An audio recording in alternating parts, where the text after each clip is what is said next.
You're listening to The Pivot, brought to you by Globally News, where we discuss the leaders, states, networks, ideologies and technologies that are reshaping the world order. Visit our website at globally.news. That's globe, L-Y, .news.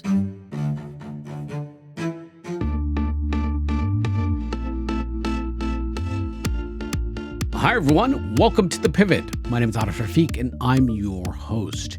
A game of ports is heating up in sub-Saharan Africa, with the West and China expressing renewed interest in competing corridors tied to critical metals and materials. This race centers on the Central African Copper Belt, a landlocked region stretching across the Democratic Republic of Congo and Zambia, bordered by coastal states Angola and Tanzania. Zambia and the DRC are among the world's top producers of copper, and the DRC is also by far the world's top producer of cobalt. These two metals are key to the green energy transition, with cobalt serving as a crucial material for electric vehicle batteries, and copper being essential for the wiring of electric vehicles. Zambia and the DRC are also now key nodes into competing economic connectivity initiatives. The Western-backed Lobito Corridor, which connects to Angola's Atlantic coast as an outlet to sea, and the China-built TAZARA, which is short for the Tanzania-Zambia Railway, which has long connected Zambia to Tanzania's Dar es Salaam port. In this episode, we'll discuss the great power dynamics that anchor this competition, the complicated histories of the Lobito Corridor and TAZARA, and how all this fits or may not fit into the development strategies of regional states Angola, the DRC, Tanzania, and Zambia. Joining us today is Cobus van Staden, the co-host of the China and Africa podcast, a senior China-Africa researcher at the South African Institute of International Affairs, and a visiting researcher at the U.S. Institute of Peace. Cobus van Staden, thank you for joining us. Thank you so much for having me. So it very much looks like this game of competitive connectivity is heating up in sub-Saharan Africa. We've got these two corridors, the Lobito Corridor and TAZARA, which respectively are attracting renewed interest from the West and from China. We'll unpack these corridors and their backstories in a bit. But my first question to you is this. What's behind all this interest in this region? What's at stake here? This is very much a play about metals, right? Yes, I think that's the kind of the short answer. It's Africa has very large reserves of a whole range of critical minerals, and these minerals are used both in green technology, so they're crucial for electric vehicles and for green energy generation.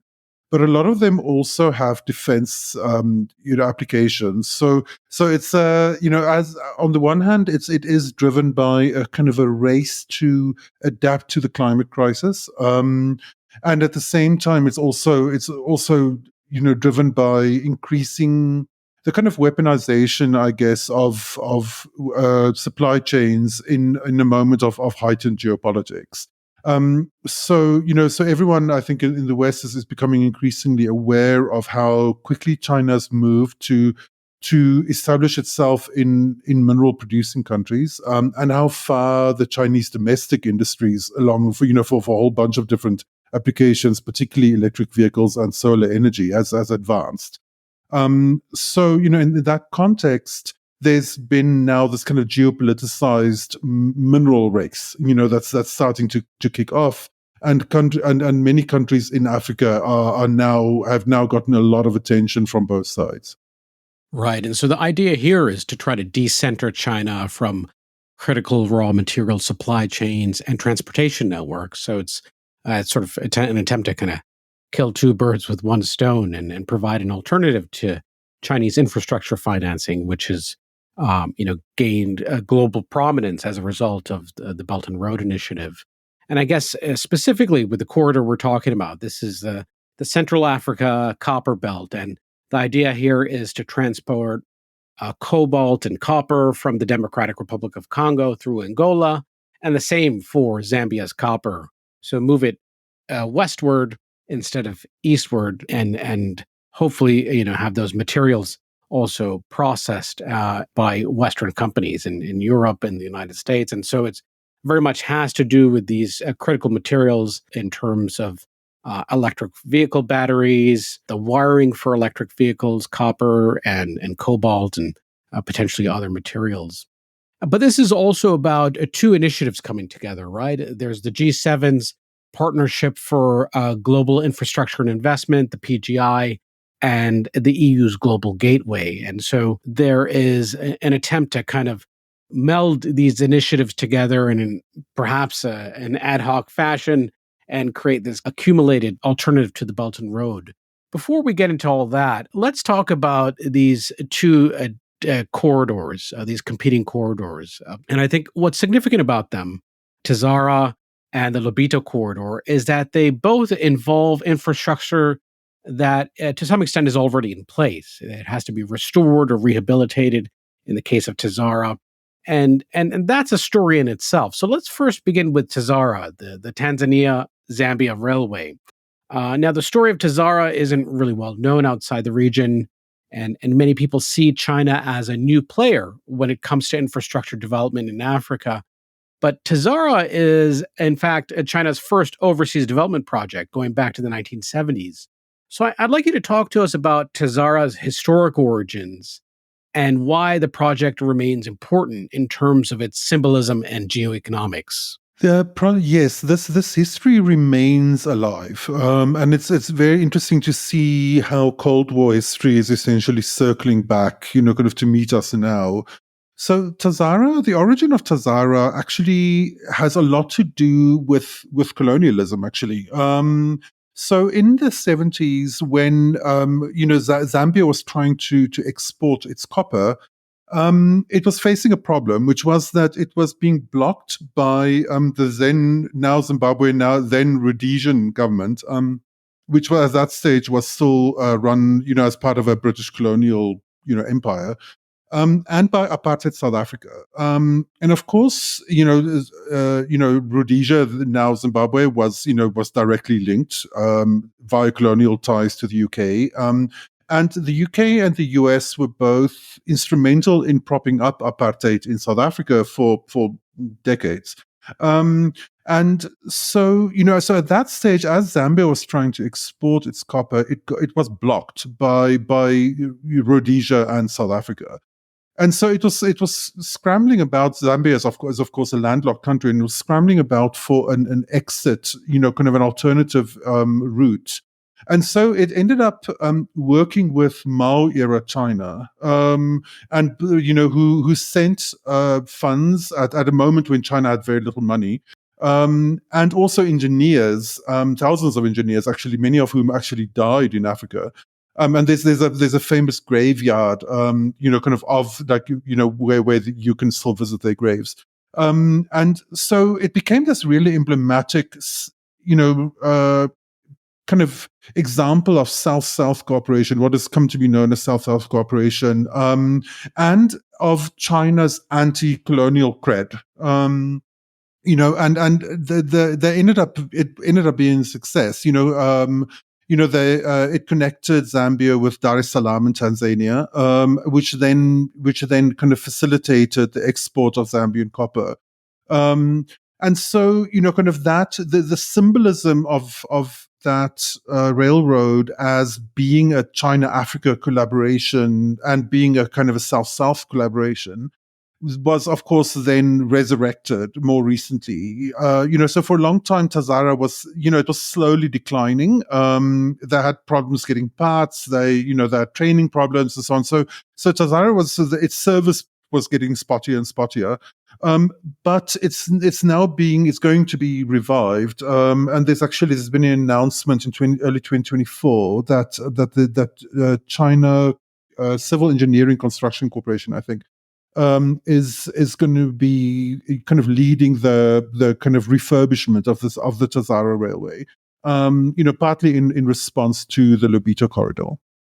Right, and China today often frames its bilateral aid and financing with developing countries as South-South cooperation, and we can kind of contest the validity of that framing now, given that China is an upper middle income country. But back then, this was definitely South-South cooperation, at least in terms of income levels, right? And so we had 50,000 Chinese workers work over 5 years to build nearly 1,200 miles of track, and Beijing provided a roughly $400 million interest-free loan, which is now in contemporary terms is billions of dollars. And as you had said, that enabled the export of copper from landlocked Zambia through Tanzania's Dar es Salaam port.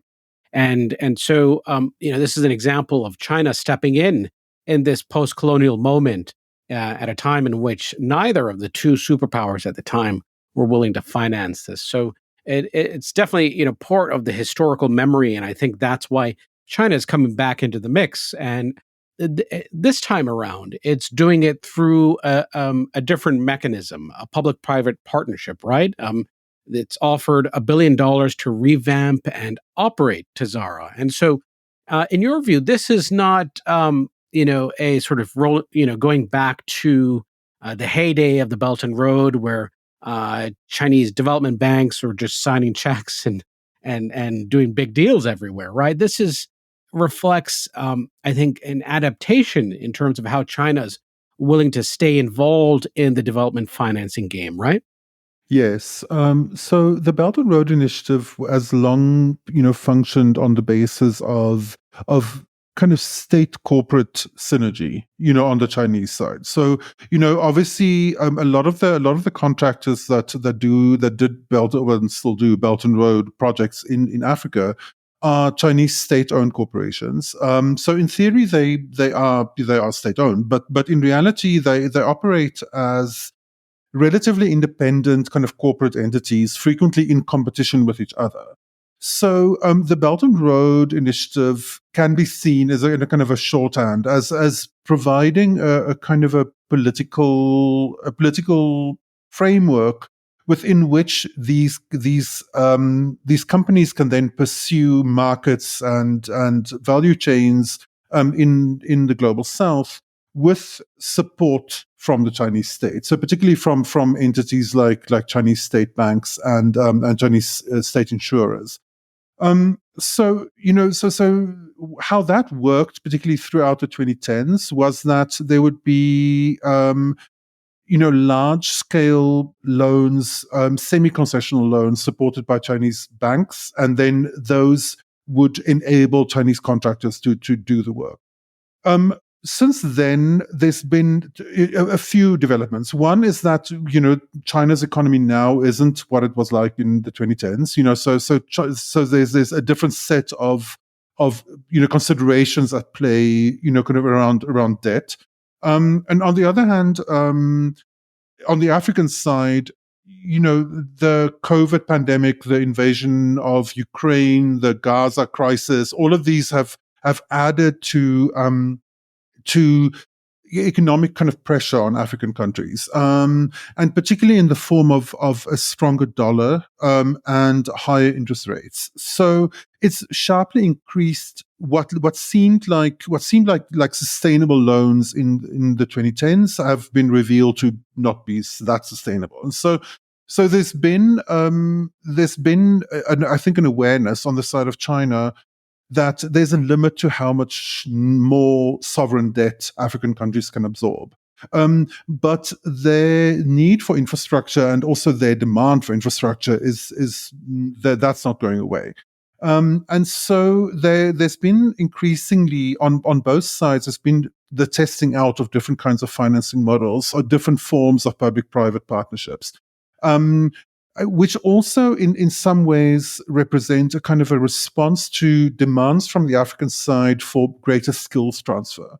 So, there's been problems in the past with Chinese infrastructure provision where they would kind of provide the infrastructure, kind of deliver it, thank you, goodbye, and then leave. And then frequently there's problems with actually running that infrastructure. Not enough training, not comprehensive enough skills transfer, or sometimes not, kind of problems with getting parts also. So now these models are aimed to try and kind of overcome some of those problems, while also making the projects possible without landing these countries with huge additional sovereign loans. So how that works, it is different for each deal, but how that frequently would work is that a Chinese company would provide the infrastructure, then run the infrastructure for a while in collaboration with African partners, which would include a more comprehensive kind of skills transfer process. And then they would also, in running it frequently for kind of multi-decade concessions, depending on the deal, they would make some of their money back through running it. So there would be some form of like profit share kind of worked into the deal, which would then enable them to when they hand it over, to hand it over in a more sustainable, economically sustainable way on the African side, while also avoiding kind of additional large loans on the African side as well. Right, and Zambia, defaulted on its external debt several years ago, and has been involved in these protracted talks over debt restructuring. This is very much a fraught debate, and it's and locked into geopolitical divides and also the very problematic macroeconomic situations of recipient countries like Zambia. Now, I want to head west to the Lobito Corridor, which aims to connect the Angolan port of Lobito with the DRC, the Democratic Republic of Congo, and potentially even Zambia. And the heart of it at this point is the Benguela Railway, which, like TAZARA, has a history of its own. So I'd like you to take us into that history. We've got a China angle, we've got colonialism and civil war. The situation here, or the backstory, is quite complicated, right? Yes, the Lobito corridor, and particularly its backbone, the Benguela Railway, started off during Portuguese colonialism. So Angola was a Portuguese colony, and that railway was already at that stage a fully colonial style extractive project. So it was designed literally, in the classic way of taking minerals from a hinterland to a port, and then out of the continent. And it was also an early example of the kind of synergy between colonial governments in Europe and colonial era companies, like multinationals, kind of in Europe, like we were involved in constructing it. As Angola then decolonized in the 70s, there was a civil war, and the railway got significantly damaged during that time. So resurrecting the railway became a large scale project, and so now as we're moving into this kind of like moment of high geopolitical tension, this project isn't the only kind of G7 project in this region. So there's this, it dovetails with several other G7 projects, particularly European projects in Namibia, which are also kind of focused on a combination of kind of green energy projects, but particularly producing green hydrogen for European consumption in Namibia, and then kind of exporting it via Walvis Bay, the Namibian port, which is also actually being expanded. So the Lobito Corridor is now this interesting kind of multinational project where it's being supported by the US and by the EU.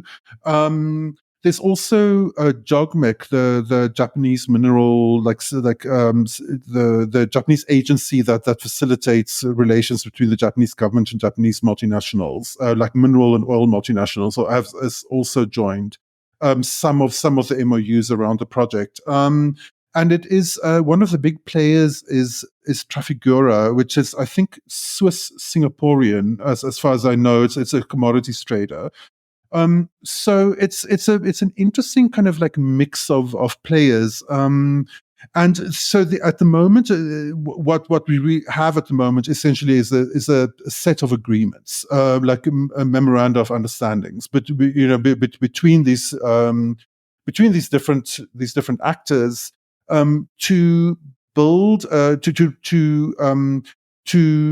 kind of refurbish the Benguela rail line, to build a logistics corridor which includes feeder roads and other kind of infrastructure around it, to have a port zone that to facilitate exports, and then to connect all of that to Kolwezi in the southern Democratic Republic of Congo, which is at the heart of the DRC's mineral, like particularly their copper belt. So at the moment it's still a little bit unsure. Kind of there's a plan, there's a map, there's agreements. What we so far haven't really seen very much of is actual building. And so that how that's going to work is still a little bit unclear. Right. So it involves the cooperation between these sort of big geoeconomic projects or aspirational geoeconomic projects like the EU's Global Gateway and the PGI of the G7, and then pooling together funds from the U.S. Development Finance Corporation, the DFC, and also other banks and development finance institutions. And then there's also essentially, I guess you can call it a Western-led consortium that won a concession to operate the Benguela Railway. The concession company, the consortium, is known as the Lobito Atlantic Railway. And so it won a 30-year concession in 2022. I think many had thought it would have gone to a Chinese company, but it didn't. And so they're pulling together their resources and their capabilities to serve as an alternative to China. But I'm wondering, in your view, is this too little too late? Because, the U.S. government is highlighting this as its flagship project as part of the PGI and its attempts to counter China. But a lot of this seems a bit notional because, for example, there are other projects that are involved in the corridor, including solar power projects and data centers. And there's even talk of processing extractives to some degree in the DRC and Zambia. But how much of this do you think will actually achieve fruition? And is this a bit too little too late in terms of competing with China? The kind of issue of whether it's too little too late, I think kind of should be seen against the context of just I think what a lot of people have now been calling like China's early mover advantage in relation to critical minerals. So I think China, partly because of its tendency to do it's centralized government, and with that its tendency to do industrial planning in a way that Western countries don't tend to do. China was really moved quite quickly on kind of getting control of getting involvement in various critical mineral sectors around the world. So that in turn also dovetailed with the fact that China itself domestically has very large reserves of rare earth minerals that are even rarer and than critical minerals, and are used in a lot of high tech applications. So China, has a strategic kind of lead in rare earth minerals. And it's since then moved to also secure a strategic lead in critical minerals, and that has been that's been achieved by just huge amounts of investment, like in South America, in many countries in Africa, in places like Indonesia, and establishing themselves as miners, extractors of critical minerals. In the process, they've come under a lot of pressure from countries with these minerals to also refine these minerals at home, like in these countries. So originally, China was acting very similar to the US and Europe in the sense that they were exporting raw ore and refining it in China. And still about 80% of the world's cobalt refining, for example, it happens in China. But in the process of all of this, all of these countries, of course, have, they've read the history. They know exactly how countries were marginalized through having high levels of mineral resources in the past. And they're trying to avoid that. They're trying to move up the mineral value chain. And so Indonesia has been a particular kind of interesting example of that, where they essentially banned the export of raw nickel ore, and then in the process forced companies, mostly Chinese companies, to refine them within Indonesia. And that essentially took the form of these companies also having to build the power supplies they use to actually do the refining. Um, and Indonesia could only really do that because they have such large reserves of nickel, and because they already had very strong presence of Chinese companies who they could then kind of strong arm into doing this refining there. And so other resource-rich countries have kind of taken this hint, and they've done very similar things. So, for example, Zimbabwe essentially did the same thing with lithium. They are forcing Chinese companies to build lithium refining in Zimbabwe. The Zimbabwean government is demanding that they refine to the level where it's actually usable in batteries.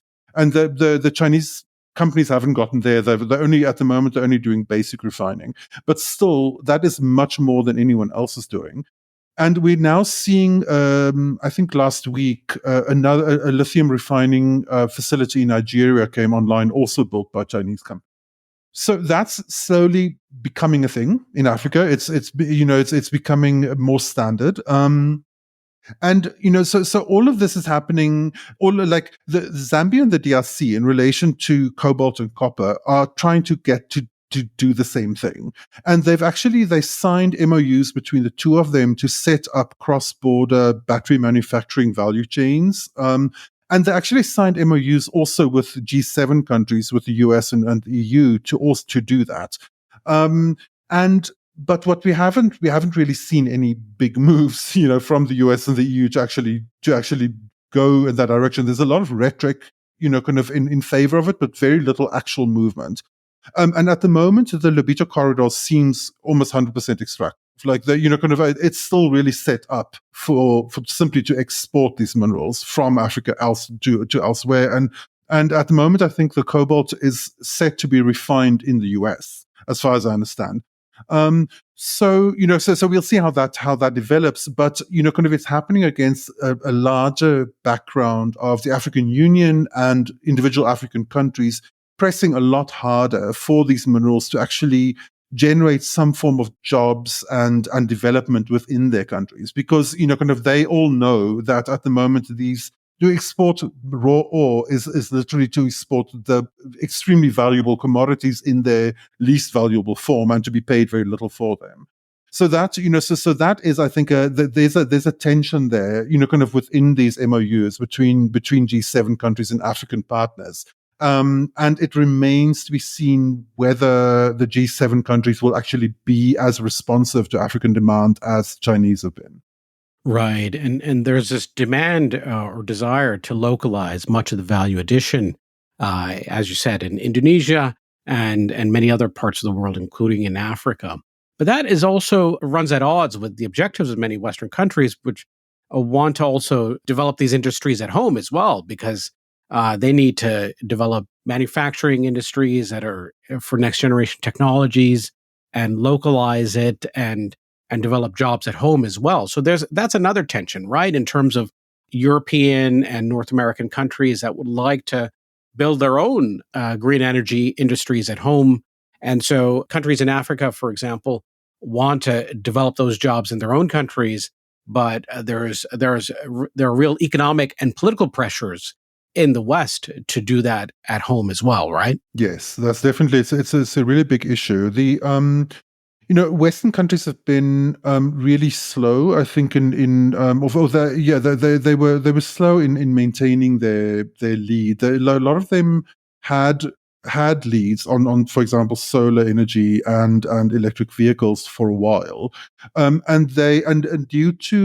partly due to industry lobbying within those countries, a lot of that has been lost. And China has stepped up and really, really positioned themselves at the center of those industries. So now we're seeing these very kind of panicked responses in Western countries, like a lot of talk about tariffs. I think President Joe Biden announced a 100% tariff on Chinese electric vehicles this week. And so they're trying to they're kind of rushing to, as you say, to try and kind of like set up these industries, or to boost these industries at home, without necessarily having done the legwork that that China's done. So, for example, on electric vehicles, China, when you go to China, you just see a kind of a, a product ecosystem of different kinds of electric vehicles, from really kind of like little micro, electric bikes, all the way up to huge SUVs, all running on electricity.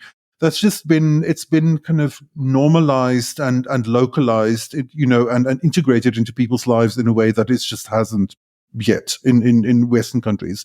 And in the process, China has also set up massive manufacturing and also offshore manufacturing via these companies, and they now have a global kind of ecosystem of these products already running.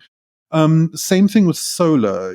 China, like Germany, used to be the biggest producer of solar energy until the kind of early 2010s. And then China took over, and now, China has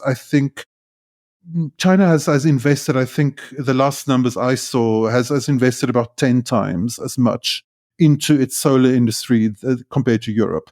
And it makes about 80% of the world's solar components. So catching up with that is a challenge.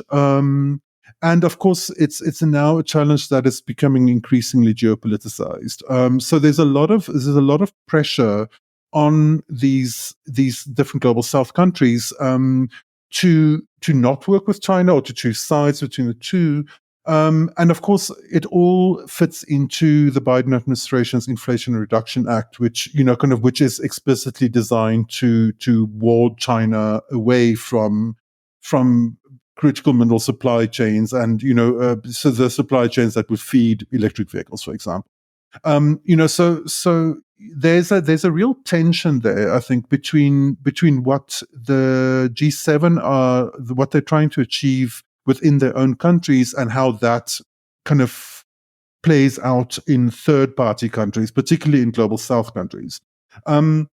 Because this, kind of like, in the first place, how you define these supply chains and how you define what, kind of excluding China from these supply chains, potentially could set up a lot of problems for global South countries, because they work with China. That it's not only that they choose to work with China. In a lot of cases, for a lot of infrastructure provision, they don't really have many other options than working with China. So so there's already a very strong established Chinese presence in in these countries, and these governments frequently want to keep working with China. It's not kind of, for them, choosing side is not a simple thing. But a lot of their kind of their development strategies depend on trying to kind of maximize the input from different kinds of external partners. So in my own work, where I've done a lot of like research around like green energy provision and decarbonization in the African context, a lot of these government stakeholders say what they actually want is for PGI and the Belt and Road Initiative, China's Belt and Road Initiative, to work together, to kind of live next to each other in these countries, and for synergies to be allowed between them. That's their holy grail. That's of course not what the G7 wants. And so I think there's a lot of tension in there, and also I think it's become very difficult actually for G7 countries to really fully exclude China from these different systems, simply because Chinese companies have come to play such a huge role in these countries. So, for example, in the Lobito Corridor itself, one of their main shareholders in the company that is this new company that's going to be running and managing the corridor is a company called Motor Engel, which is a Portuguese company, but it actually and it's been it's been the partner in this kind of China excluding project, but actually China Communication Construction Corporation is a major shareholder in Mojang. So even in the G7's kind of like, kind of jewel in the crown project to exclude Chinese influence is embedded in that project. So particularly kind of like trying to ward China, particularly from the cobalt supply chain in the DRC is very, very difficult, because Chinese companies have established themselves in that field very securely, and they now run most of the large kind of cobalt mines in the DRC. So it's a real challenge, I think, for the G7. Right, and China dominates so many of the supply chains.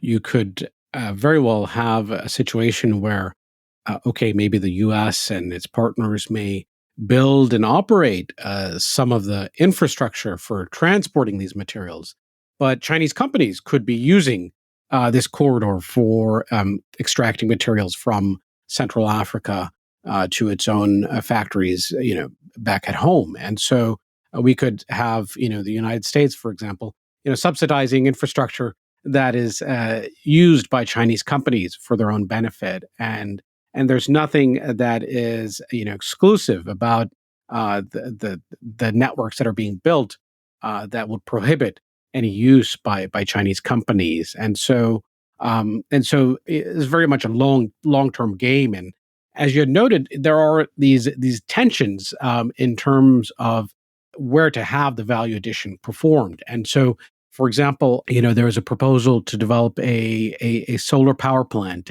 in Zambia as part of this Lobito Corridor. And part of the sell in terms of the U.S. domestic audience, in terms of the political audience and the congressmen who are watching and overseeing this expenditure of U.S. money, is that the U.S. would be exporting U.S.-made solar panels to Zambia and financing, the purchase by Zambia, via the DFC and these other entities. And so instead of Zambia importing solar panels from China, they would be importing them from the U.S. And there's obvious benefit to Zambia, but in the end, I think a country like Zambia, Angola, and the DRC have some vision over the years to manufacture those solar panels and things like that at home, instead of just trading countries from which they procure them from. So I think jobs is a key element of this in terms of developing not just jobs related to extraction, but also manufacturing. And that is, of course, what developing countries are vying for across the world, and also in the developed world as well, especially as the nature of manufacturing changes. Now, speaking of what local states want, obviously, we have the two countries in the center, the DRC and Zambia, which are, rich with minerals, copper and cobalt and lithium as well. But Angola and Tanzania have these visions of diversifying their economies and serving as outlets for landlocked countries. So in the case of Angola, oil and gas makes up around 30% of its GDP. It's looking to diversify its economy, find new sources of employment for its young people, and leverage its coastal position. The same goes for Tanzania. And so it is developing a vast standard gauge railway network, and it is competing not just with Angola on the opposite end of the continent, but also with neighboring Kenya. So I'd like you to talk to us about how this great power push competition impacts this sort of more localized competition between countries like Angola and Tanzania and Kenya, because these countries, coastal countries, have visions of being gateways for the landlocked ones. But then a big key of this is getting a great power on your side. And so talk to us about that, the complications of great power politics and local visions of connectivity. Yes, it's a really interesting question, because it touches on all of these complicated relationships between different African countries, and also on this issue of local agency in relation to great power competition. So I think there's been this real flurry of port development in Africa, and both on the Atlantic side and the Indian Ocean side, and a lot of that has to do like obviously individual countries have their own ambitions, but also a lot of it has been driven by the dysfunction of Durban Port in South Africa. So, when TAZARA was built originally, the reason they built it was because they were being blocked from accessing South African ports. And to a certain extent, that we have now circled back to that in a different way, because so Durban Port is one of Africa's biggest ports and one of Africa's busiest ports. And a lot of actually the bulk of exports from the Democratic Republic of Congo and Zambia to a certain extent go through Durban. And originally there were rail lines also connecting these countries, or connecting the different parts of hinterland to Durban, but that state-owned company in South Africa has been extremely dysfunctional, and there's been a lot of kind of all kinds of corruption and different forms of state capture has happened in that company. So Durban has become increasingly difficult to work with. It was hit over the last few years. It was hit by several large-scale like disasters, kind of force majeure style disasters. There was a series of floods. There was a very large-scale protest during the COVID era in South Africa, like kind of a semi-insurrection in that part of the country. And there's been also at some stage there was a ransomware hacking attack against the port. So Durban has had kind of large moments where it's went offline. And because of the breakdown in logistics links to Durban, you now have a situation where sometimes there's like tens of kilometers of queues outside of border posts of just truck after truck after truck filled with mineral ore, kind of waiting to get through, sometimes waiting for days and days to get through these border posts, to get to Durban. So dysfunction in South Africa is affecting the entire subcontinent.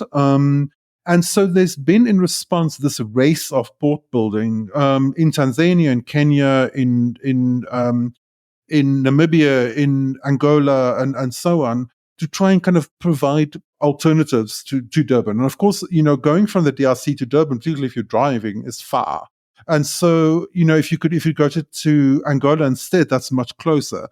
So it also makes sense, in a lot of logistic terms. But a lot of this race has to do with trying to avoid South Africa, which is of course something I think South Africans haven't 100% woken up to. And I think the implications for the country is significant. So there's been, as you say, there's been these kind of great power rivalries in port building, but they have been very much actually dominated mostly by Chinese companies, but also by Dubai companies. And so, so the kind of Western involvement in some of these projects has been relatively late. And China has been a much earlier kind of mover in this respect, and they've been involved in several port developments around the continent. But it's also interesting that obviously when we say China is a kind of a shorthand, and it's very easy to conflate the Chinese state or the party state and Chinese companies, and there is a kind of I think a kind of a bit of a kind of a mistaken understanding, I think, in some Western capitals, or a kind of a fantasy that the Chinese state essentially just simply deploys their companies to go and increase their kind of geopolitical influence around the world, and it's not that simple. These companies have their own commercial agendas, and so they're looking to make money, and so so their campaigns to build some of these ports, albeit supported by Chinese state banks and so on in some cases, are also these companies moving on their own, to try and kind of maximize their commercial output. And so how that is translated, and it's a very interesting kind of tension in this highly geopoliticized moment, is that frequently that means that Chinese companies are actually working with Western companies in building some of these ports. So Lekki Port in Nigeria, which is I think now kind of, it's a really, I think, exciting port development for African countries. I think it's Africa's first deep water port, or certainly kind of West Africa's first deep water port. And that is actually now being run by a consortium of Chinese and French companies, also with some Singaporean involvement. And so there's actually on the ground this kind of stark geopolitical split between either working with China or working with Western companies.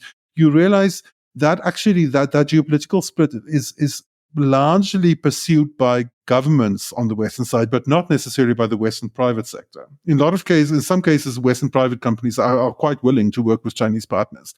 And in the case of Nigeria, the Nigerians have seen this as being as essentially an investment in stability. Kind of that by mixing Western and Chinese stakeholders, they are safeguarding themselves from geopoliticized pressure from both sides. And they also, kind of, they have, kind of a certain form of kind of leverage also to both sides. I think, kind of in that just kind of buys them a certain amount of security as well. So I think a lot of African countries are looking at that model and hoping to try and kind of replicate aspects of it, to not be super beholden to either side. And to also to try and kind of avoid what we've seen in the case of Djibouti, for example, and also what we're increasingly seeing in places like Cambodia, of if you're working only with Chinese entities, and even if you're building a commercial port, then frequently there is the pressure or the potential for pressure for that to become a dual use port, with some military capability as well. I think many African countries realize, kind of the danger in that, particularly in the kinds of pressure that could expose them to from the Western side. So I think in a lot of them are interested in this kind of hedging, kind of where they're working with different external stakeholders and to try and kind of like minimize risk on their side. So it's been interesting, for example, Mozambique built this cross bay bridge, like I think it's now the longest bridge in Africa. And the construction was done by a Chinese company, but they were very, very kind of pointed in making all of them the monitoring and evaluation and environmental, social, and governance monitoring for that has been outsourced to European companies. So in a lot of these cases, I think they are learning from the past to try and kind of avoid exactly this kind of pressure that Western companies are trying to put on them, which is forcing these countries to not work with Chinese entities at all. I think there's this kind of strategic kind of avoidance of that kind of pressure on the African side in some cases. Right. And there are a lot of lessons learned after, 10 years of the Belt and Road and on all sides. And, you talk about how some countries have a deliberate strategy of kind of hedging or spreading the risk in terms of their partners for infrastructure development. And I think to some extent, it's also just is by virtue of how these projects are conceived and shopped. And so, many countries develop long-term development plans, 10-year plans, 15-year plans. And so they shop these individual projects to development partners, development financing entities, whether they're multilateral or bilateral. And so then these are sort of done in a piecemeal fashion. So if you look at Kenya's standard gauge railway, it was financed and constructed by Chinese state-owned companies and banks. But the Mombasa port, the rehabilitation or expansion of it, was been financed by JICA, the Japanese international development arm. Every different bilateral, multilateral partner has its own risk tolerance and the type of portfolios they're looking for. And so it kind of, inevitably in many countries, it plays out in the form that, you have these corridors that are diffused in terms of the global actors involved. Now, in terms of lessons learned, 10 years after the BRI's launch, do you think the West has found a way to compete with China without throwing good money after bad? When we look at the Lobito Corridor, does it reflect a model that is viable in terms of competing with China in really strategic areas, or is it too early to tell? I think it's to a certain extent too early to tell. And I think in that sense, it's going to be a real, I think, litmus test of the nature of Western commitment. So what we've seen with these Western initiatives is that there's a particular kind of a style of announcement that has become quite kind of prominent over the last few years, where they would announce like very, very promising and exciting projects. They're essentially announcing them as going forward. And then when one reads the agreements, you realize like, oh, this is actually the project going forward is subject to both funds being available. It's not necessarily, it doesn't start off with funds already allocated. The funds, the announcement precedes some of the allocation of funds, but then also it's frequently also dependent on the involvement of Western companies. And that's a somewhat different way than the Chinese do it. Like by the time that things are announced in China, there's been a lot of negotiation behind the scenes, and frequently, the companies doing the work start off already embedded in, by the time that the project is even conceptualized. So it's an interesting difference in approach. The danger, I guess, on the Western side is if they don't, if in some reason it's not possible for them to allocate the funds, frequently maybe, because, like as we're facing in the US at the moment, like, who knows what these agreements are going to look like, after the election. We're not sure, right? The Democrats and the Republicans are very different kind of philosophies about these things, and they have very different thinking about spending billions of dollars to build a railway in Africa. And so we'll have to see how that's going to go. And I think that's a real test, because the one thing that the Chinese have shown is that it's possible to build large scale infrastructure in Africa, but it's not easy. And there's kind of a lot of the complaints about Chinese infrastructure in Africa over the years have also reflected in some ways the difficulty of building infrastructure in Africa. So so we still need to see these large projects happen in a way that particularly considering the amount of rhetoric put into standards and norms and ESG implementation, and making sure that that people aren't displaced off their land in an unfair way, and so on.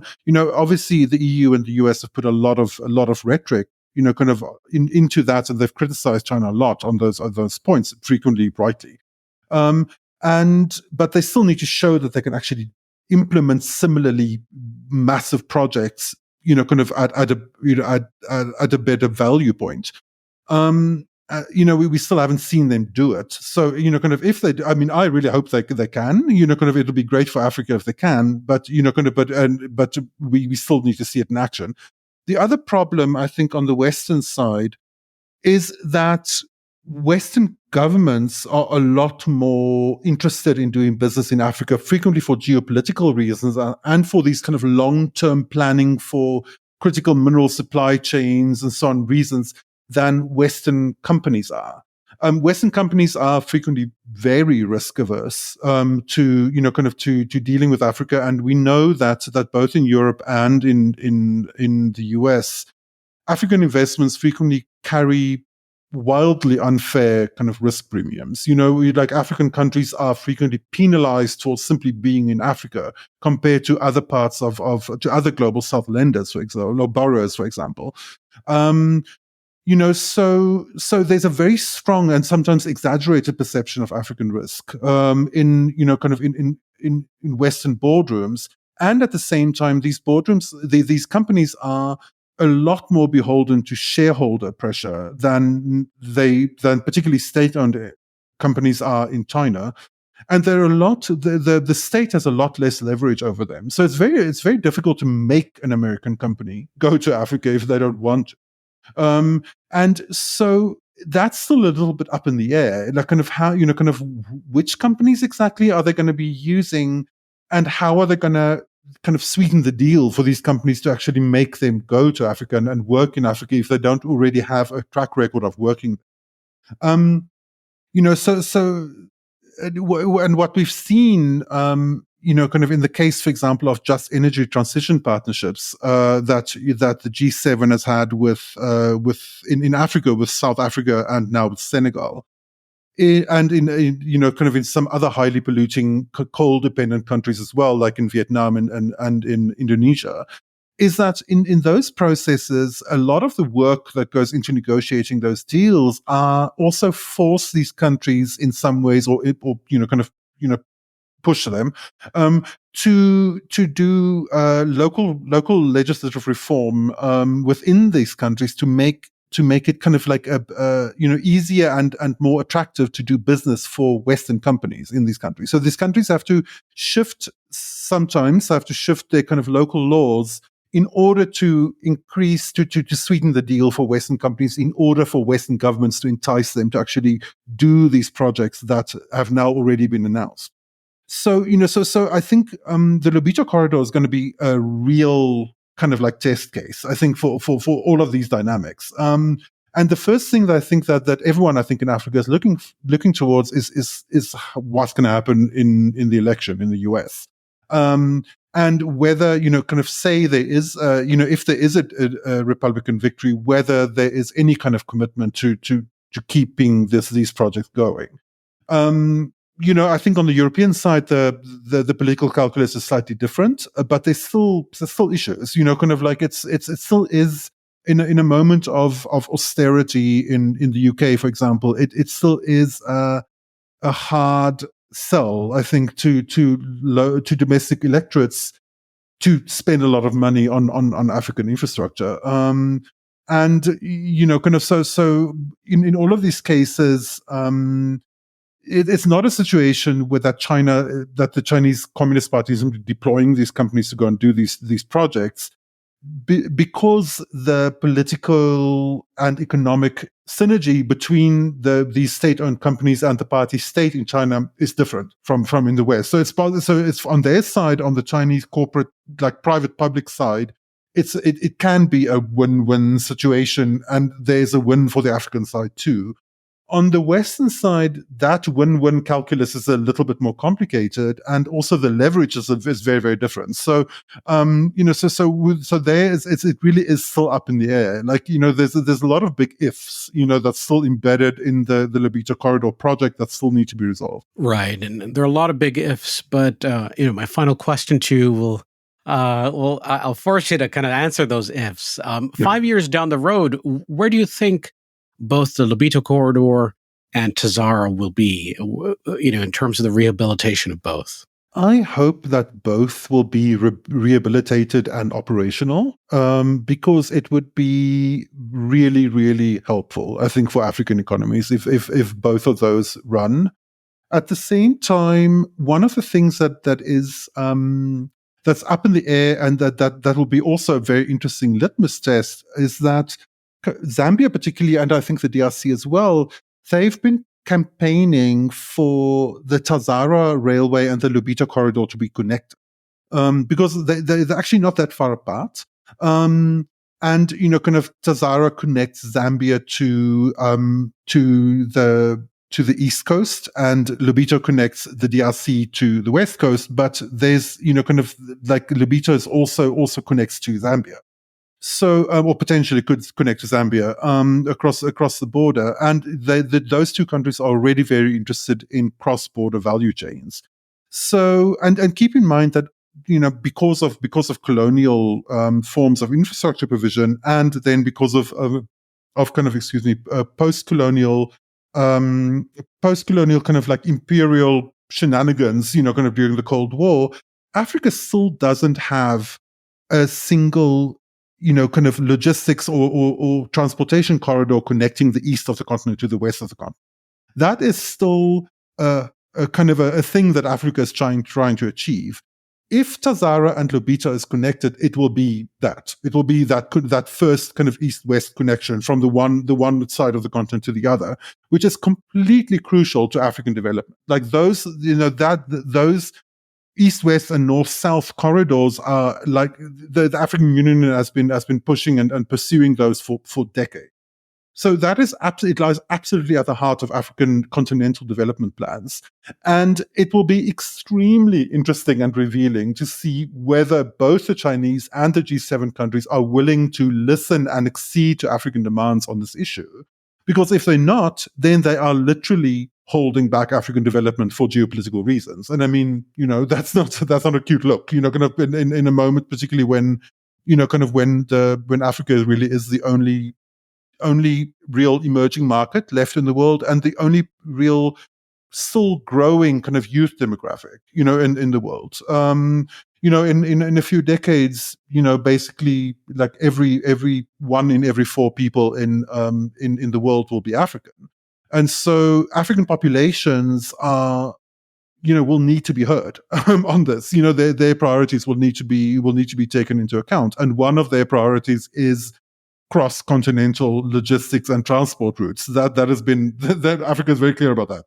So if there is resistance against that connection, I mean that will be very notable, and it'll be very interesting. I think very revealing on all sides. I think to see how both sides actually respond to that. And that was Cobus van Staden of the China in Africa podcast.